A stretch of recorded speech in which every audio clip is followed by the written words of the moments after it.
Trump ended his speech with perhaps his most incendiary comments of the day. And we fight. We fight like hell. And if you don't fight like hell, you're not going to have a country anymore. So let's walk down Pennsylvania Avenue. Unlike the Proud Boys we've been tracking, members of another militia did stay for the speech. At least most of it. These were the Oath Keepers. The assault on the Capitol shook America to its foundations. A second impeachment is an ignominious and unprecedented end to a presidency. But impeachment is a political process. Donald Trump will almost certainly be acquitted again. And the history books will likely record the events of the 6th of January, not as the culmination of 4 turbulent years, but as the start of a still more unpredictable era. I think it's best to see this as the beginning of the emergence of a new movement with violence at its core. What we have are the key ingredients for that movement to accelerate its growth going forward. First, there's now a leader with demonstrated support for extra-legal activity. Second, there are masses of people who believe in grievances with a stolen election. And third, January 6th was a focal point event. This is an event that brought together many disparate parts of these individuals and is helping to congeal them into an actual movement. And joining us now, Gabriel Sterling, the Chief Operating Officer for Georgia's Republican Secretary of State, whose comments you might remember denouncing the peddling of misinformation over the election results saw him briefly become world famous as a Republican voting, Trump voting voice who had not been afraid to speak out. Here's a short reminder of what he said last December. Mr. President, it looks like you likely lost the state of Georgia. We're investigating. There's always a possibility. I get it. You have the rights to go through the courts. What you don't have the ability to do, and you need to step up and say this, is stop inspiring people to commit potential acts of violence. Someone's going to get hurt. Someone's going to get shot. Someone's going to get killed. We also have Steve Boulton. He's the GOP chair in Chicago, who believes the Democrats have got carried away on political theatre. Steve Boulton, can I bring you in on that question? Because it's so interesting about Burke's notion of representative democracy. Do you believe that senators that are voting in the weeks ahead have to follow their conscience or just do what their voters at home tell them? Well, that's one of the great questions of representative democracy, Burke versus the person who will say that, no, you have to go back and find out what your constituents say and represent them. We have that problem here in Illinois because one of our representatives, Adam Kinzinger, voted to impeach President Trump, yet the base of his Republican support in his congressional district has already censured him for that vote. So there's a strong dichotomy already.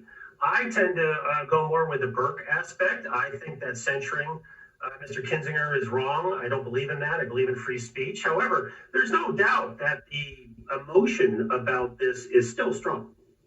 But when you say the emotion is still strong, I mean, that massively underplays what's happening, because the Democrats believe that it was willful incitement to violence, not with one speech on the day, but with everything that came before in Donald Trump's language. You could even say preceding the election itself. And your party has to decide fundamentally whether it's going to go along with those kind of lies.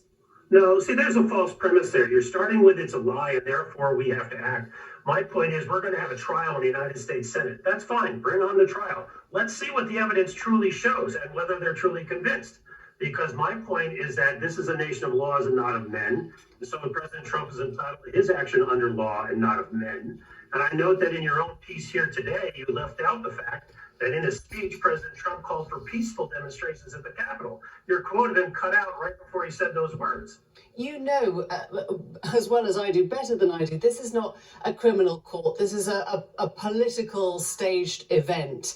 And that actually the senators will find according to what they feel their party wants them to say. You're not going to get 17 Republicans, I presume you think, even if they had all the evidence in the world, because it's about the politics, isn't it?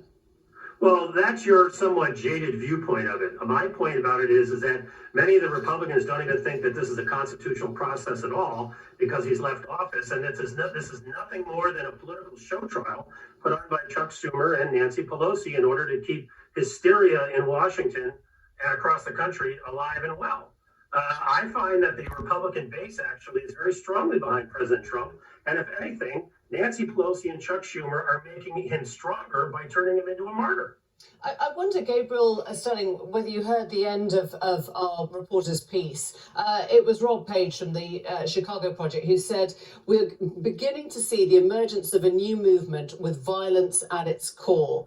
This is the direction of the party now. Is that going too far, or do you recognise that the people who came to protest that day were not just a few extremists? They were people who had been turned by the words that the president had said. I do think that's probably going too far, and I agree with my colleague that this is a Democrat show trial. They're trying to, they have rushed this process. They're doing things that are actually making Trump and his claims stronger, and using this kind of divisive politics by the left and the right is creating long-term issues in this country.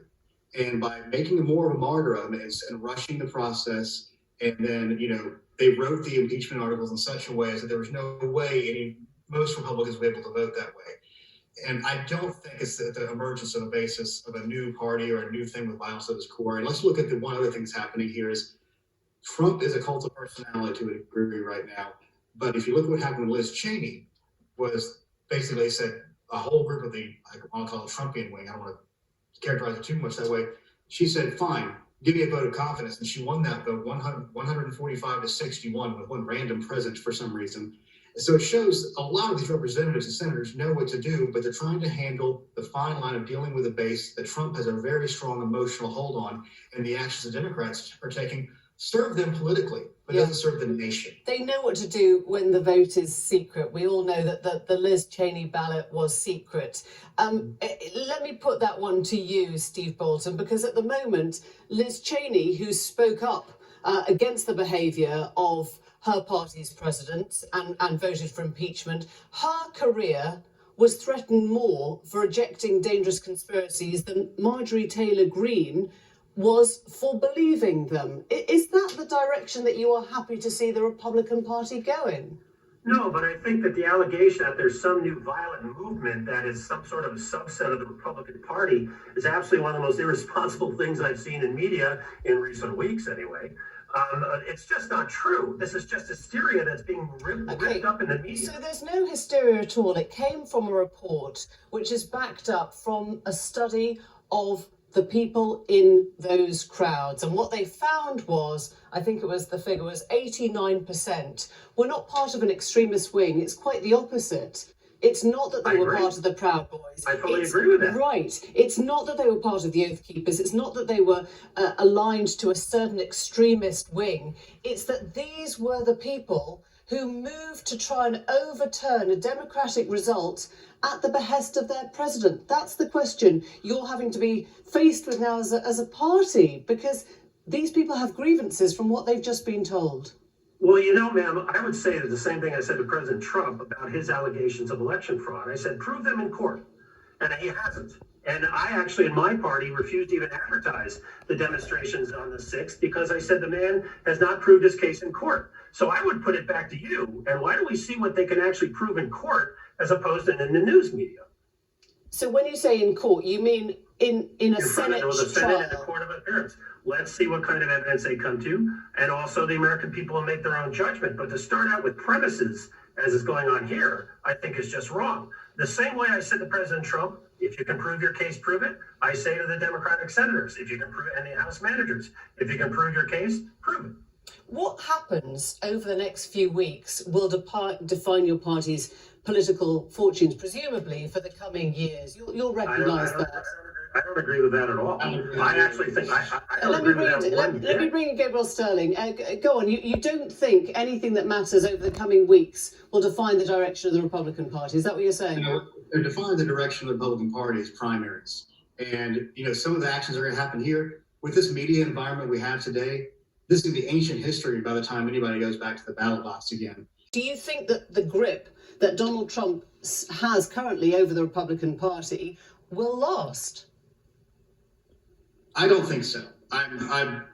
We've had cults of personalities before. We've seen it in the past when political fortunes change on a dime. Even in the near-term history, Watergate happened and we got smashed in '74, but by 1980, Ronald Reagan went on to win a landslide and get reelected in 49 states. I mean, American democracy is very resilient. It doesn't buy into personality politics the way it has in the past. But there are going to have to be some things that are done by Republicans and Democrats alike to listen to the people who feel voiceless. And that's what really feeds this populist movement. And then what happened on the 6th was you had a few hundred people who got whipped into a frenzy and got caught up in a mob situation that nobody, like one of the gentlemen who was interviewed, he looked back and said, I don't know why I did that. It didn't make any sense. And that is not the direction of the political party. That is one particular thing that, yes, I think the current president does have culpability for with all of his statements going back to the time I said it in December. But I don't think by Democrats making more of a martyr of him, they're strengthening his hand. The thing is, that's sort of what they want to do. They want to make Donald Trump and Marjorie Taylor Greene the face of our party, not Liz Cheney and Adam Kinzinger. It's really interesting to hear from both of you. Gabriel Sterling and Steve Boulton, thanks very much for joining us tonight. Thank you. Thank you, everyone. Now, vaccines.